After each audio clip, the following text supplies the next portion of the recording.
In this video, I'm going to teach you how to connect MetaMask to Immutable X. It's a very easy process, so make sure to follow along. You can easily set up your Immutable X wallet and connect it to other wallets or services like MetaMask. So visit Immutable Play, Immutable Toolkit, or any Immutable powered game or marketplace. Create your passport by logging in, and once you are done setting up your Immutable account or passport, you will be able to connect them together by going into the Immutable Wallet mainnet. So go to tools.immutable.com/wallet mainnet.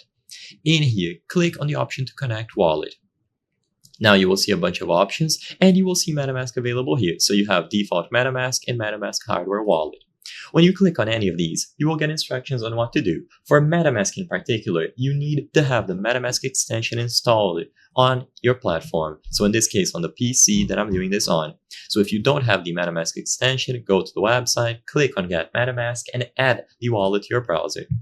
But if you do this process and you have the extension installed, when you choose MetaMask, a pop-up will appear referring to the MetaMask extension, as you can see here. Connect with MetaMask. This site wants to see your accounts and suggest transactions, use your enabled networks, and they will guide you through the process.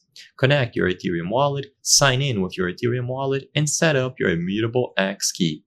If you are satisfied with this, choose the option to connect and you will be good to go. There's no secret to this. As soon as you choose the connect option, the connection will be established with MetaMask and you will be able to manage it using Immutable X.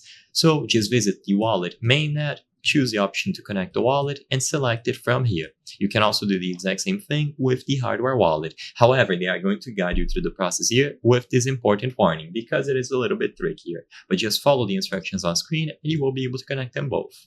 I hope I was able to help you on how to connect MetaMask to Immutable X. If this video helped you, please be sure to leave a like and subscribe for more very easy tips. Thank you for watching.